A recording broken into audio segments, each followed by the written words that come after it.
It's story time with Uncle Sage. Story time is all the rage. Well, it's story time with Uncle Sage, and every story's true. That's why parental discretion is advised.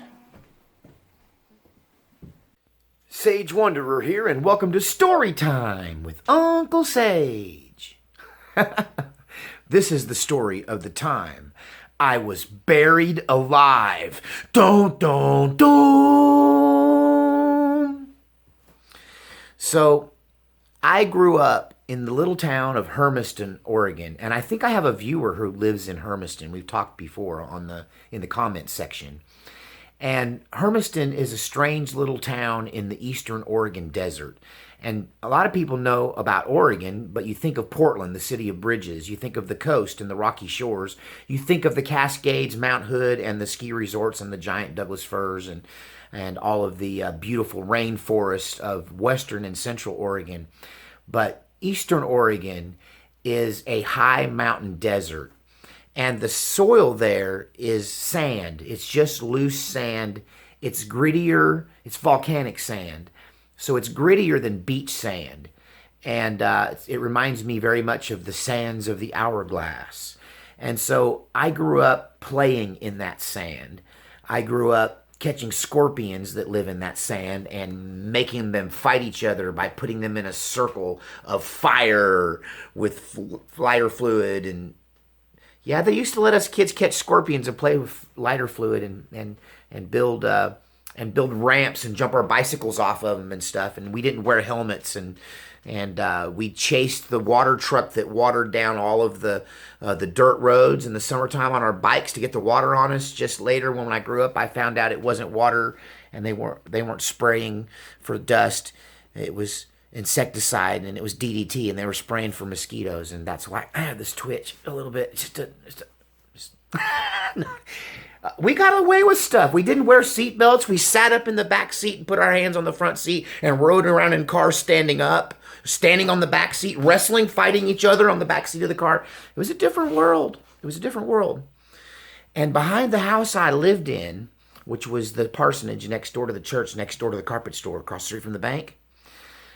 So behind that, though, which is now, I think, a shopping mall, but at the time, it had been an old Route 66 style drive-up motel with the little cinder block huts, little cinder block buildings like bungalows, and you pulled up to the bungalow, and sometimes they were like duplexes, and the corner units had three, but there'd be places to park your car in front, and but by the time I moved there, the old hotel had been shut down for a while, and the roof was falling in places in some of the bungalows. And so it became a place for the neighborhood kids to prowl, to play war, for the teenagers to meet and do nefarious things like getting high and doing things you're not supposed to do. You know what I mean? And so a kid got hurt back there. And I can't remember the circumstances, but a girl got hurt back there. And so the city condemned it and ordered that it be bulldozed. So they went in with bulldozers and they just pushed over all of these buildings, all these cinder block buildings, and they crushed the cinder block into stones about the size of your fist by driving over them with cats until there was just this big field of rubble laying on the sand. And it was the perfect environment for kids who had been raised on war movies to have a giant neighborhood-wide battlefield of simulated World War II war right there in the little town of Hermiston. And so the beginning of this story is the story of the Iraq War. No, not that Iraq War. The Rock War. The Rock War of 1974.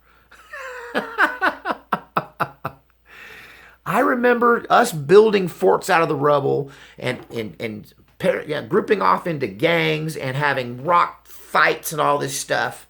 And it was crazy. I don't know how we survived it. But I do know this, that part of this was tunneling. Part of this was building, we believed in the trench warfare method. So we had forts and we dug tunnels and little foxholes, and the sand was easy to dig in. So there was this rivalry between me and another boy. His name was Tommy. And me and Tommy, we were always crossways, but we were like enemy. We were frenemies. Me and Tommy were frenemies. And so we had got together, and I had pretty much done this. We needed shovels to do the excavation work. We needed to be able to dig and move this rubble and dirt and the sand. We needed to be able to tunnel in the sand and make foxholes. And our parents kept taking away our shovels because we'd break them. We'd borrow the family shovels, we'd break one, or we'd forget and leave it out in the field, and then it'd get lost. And so it just got to be where nobody's parents wanted to let any of us kids play with the shovels because we were building this, underground moon base in the in the rubble of this old hotel. And I'm talking like 50, 60 kids, the whole kids from that whole end of town. If you were alive in 74 in Hermiston, Oregon, you probably remember the Rock War of 74. But anyway, but Tommy Fox and I built this shovel. Mainly I built it. And, the old Marine taught me how to build things. And so I got me a long limb and we split it, and I got a piece of sheet metal and we shaped it like a shovel and we put it in there, and I wrapped it, around the shaft and got it and all secured it, and it worked. And we were able to dig that. We were able to dig with it. And there was a conflict over the shovel, and Tommy took the shovel from me, and I was arguing with him, and he hit me in the leg and opened me up with a big gash across my shin. And I went hobbling back home. And my sister, who was soon going to get her own video, the sister that passed away, I went to her and I told her what happened. And she demanded that I go over there and take care of business. So Tommy Fox was with another friend across the street at his friend's house. His mom was there, and there was some other kids there. And there was a little white picket fence around their house. And Robbie, my sister, got me all pumped up. Now, she was my older sister. She was like a mom to me. She was 10 years old when I was born. And so at this point, she's probably 16. She's a teenager, 16, 17. And so she's got me all pumped up to go over there and exact revenge on this kid who chopped me in the leg with his homemade shovel and took the shovel. He stole the shovel, by the way. But and it was leaning up inside the fence, inside the little picket fence.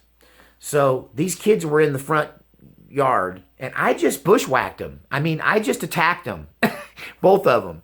I just jumped over the fence, went right over, just a couple of punches. See, back then, kids closed their eyes and fought like that. But see, the old Marine and my sister Robbie had taught me to stand back while they're doing that and just give them a couple of these, And so I worked over the one kid, got to Tommy, and was whipping him pretty good when the other boy's mama came out on the front porch and started screaming and trying to break it up. And then my sister Robbie told her, "You stay out of this. They're picking on my brother and he's setting it straight, and you stay out of this or I'll jump across that fence and whoop your butt." And she held that late 20s, early 30s woman at bay while I finished mopping up the floor with them two boys and retrieving my shovel. So me and a couple of my other friends were digging this tunnel in a cut bank. So there was a place where they had changed the grade, and there was this cut bank. And it was like the foundation for the old hotel. And it was looser sand. So we started tunneling in sideways. And I don't know where we were going with the tunnel. We're just kids. We're tunneling. And I was the tunnel rat. And so we had a 5-gallon bucket, and I had this shovel, and I'm in here putting this dirt inside this bucket, and then I'll pull on the rope, and they pull the rope out. And I'm probably 8, 9 feet into this cut bank in a hole just big enough for a kid's body to fit in, turn around and fit back. I could just kind of turn in it. I could sit up. If I sit up on my knees, my head would be kind of bowed down, but I could get up on my knees. And so I was in there when I heard a ruckus above me. And I could hear through the hole that it was Tommy, and he was wanting the shovel, and he was yelling for me. And he had a couple other boys. They'd come over to start the fight again. And they started jumping around above me, and I started to feel like little pebbles of dirt falling from the packed sand that was the ceiling. And I was trying to listen, and something told me that I was on my hands and knees, and something told me to get on my knees and sit up like this, erect on my knees. And so about the time I did that, kwump, the whole cave imploded on me. And just as it fell, something told me, raise your hands up. So just as it fell, I covered my head up like this, and I got my hand up like this. So I'm on my knees, completely surrounded by sand, and I'm frozen. It's like Pompeii. I'm completely encapsulated in sand. There is no space to breathe. In fact, I become increasingly aware that the sand has forced its way into my mouth, into my throat, into my lungs, into my stomach. I'm impaled. I'm engorged. I'm enveloped by this sand inside and out. It's hard to explain. It went in my mouth. It went down my throat. And all I could think of is maybe I can get my hand to loosen the sand. And if I can loosen the sand, maybe I can get my hand out and maybe I can dig myself out of the hole. So I don't know how a 6-year-old kid figures and stays that calm in that situation. I mean, I guess what else you going to do? It's just survival instinct. You know, it's that ancient, multi-generational basic survival animal instinct, I guess. But I was cool under pressure, and I got my hand moving in a little swirly like that. And I could hear the kids above. I could still hear through the sand. It was muffled. It was more like footsteps and stomps and frantic moving around. And I could feel the sand moving over me. They were right over me. They were just right there. And pretty soon I could get my hand doing that, and I felt like a little bit of a tornado kind of a effect. You know, the sand was kind of moving around my wrist, and I could move it, but I'm still not taking a breath. It's blackness. It's utter blackness. I'm not breathing. I can't do anything but move this one hand. It's all I can do. Everything else is completely immobilized. When I feel somebody grab my hand and they start pulling on my hand and then they pull my arm out and I feel other hands and dirt like this pulling back and they're pulling handfuls of dirt out and they get my arm out and pretty soon the sand kind of falls in the tunnel around me and they pull me out onto the ground. And it's like being birthed again, but from a womb of sand out onto the ground, and my lungs are filled with the umbilical fluid of the earth. The sand is inside me.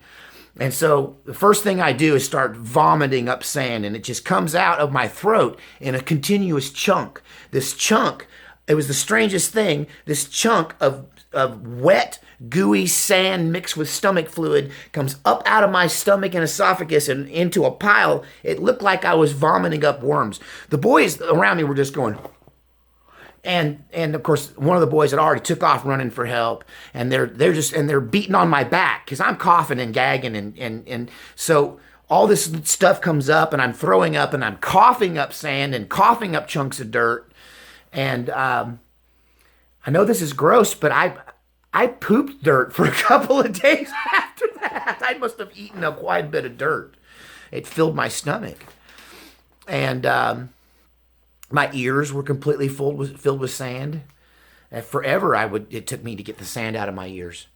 But the very boys that were there to fight me, that were there to whip me, are the ones that grabbed me and pulled me out of the sand pit and saved my life. But that's the story of the giant rock war of 1974, the ensuing fist fight that led to me being buried alive. So I have a little bit of fear of being confined. And that's why I don't want to be confined. I don't like being held down.